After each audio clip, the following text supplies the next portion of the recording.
Hi, I want to tell you a story about Prince Harry's long-suffering history teacher, Mr. Hughes Games. And I want to let you know why it's important.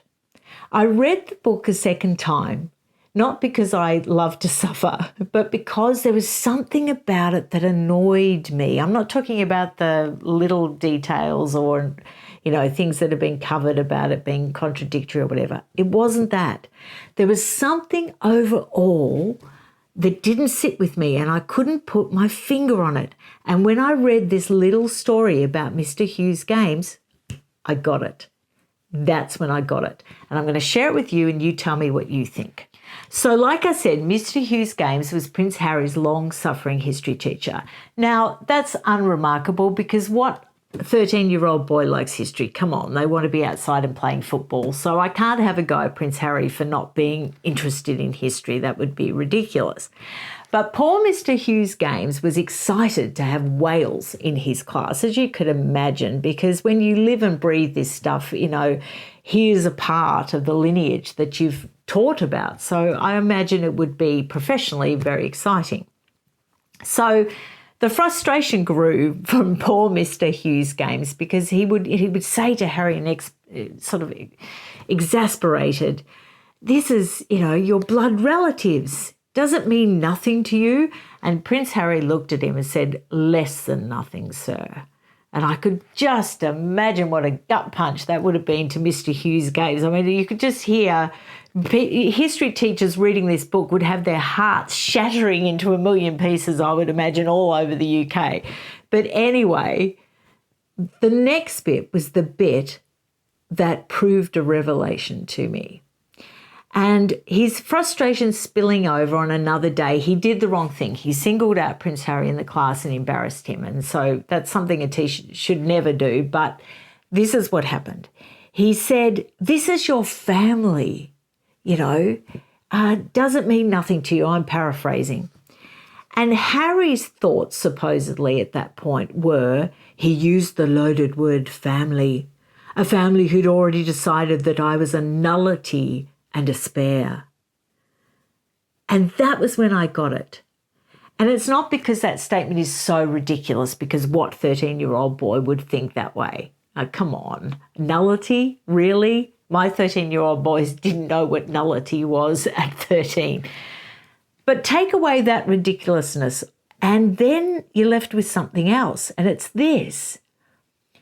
The UK has a system of hereditary peerages. So it's not just Harry that is the spare. It's not just William that is the heir. There's over 800 of them. So throughout the aristocracy, you have heirs and you have spares. Even Princess Diana's family, her brother, inherited her stately home and became Viscount of Althorpe. So it's not just the royal family. This isn't a personal, emotionally abusive situation that only happened to Harry. It's the way things are set up culturally in the UK. And if you go to a school like Ludgrove or Eton, you're going to have other aristocratic families at those schools. So you are going to have in other classrooms heirs and younger brothers that are spares. So this big hairy deal that's being made about it, that never ever sat with me. And then I realised, American writer, American ghostwriter, Mooringer. And culturally, they're coming at this from a different perspective. Now, I get using spare as the hook, as the title. Amazing cover, amazing title. If you're trying to sell books, this is great. This is a great hook. But then to continue that as a narrative and putting it in quite clumsily whenever you can, such as a 13-year-old sitting in a history class thinking a family had already decided I was a nullity and a spare. Oh, come on. Come on. And if an English writer had have written this book, an English ghostwriter, I don't think so much would have been made of it. And honestly, I think it would have been a better book because Harry does have a story to tell. But when they ask us to suspend our disbelief in these more ridiculous parts of the book, then I feel I have the right to review it. And that was a revelation to me. So what do you think? Do you agree that the system of heirs and spares is well established in the UK? It has a purpose.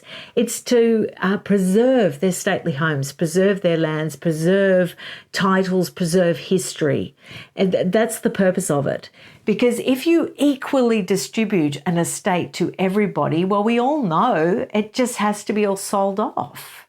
So there's a purpose, there's a cultural preservation at stake here. And so that's why I think it's really, really accepted around the UK. But in America, that is an alien concept. And I think that's why this book doesn't work.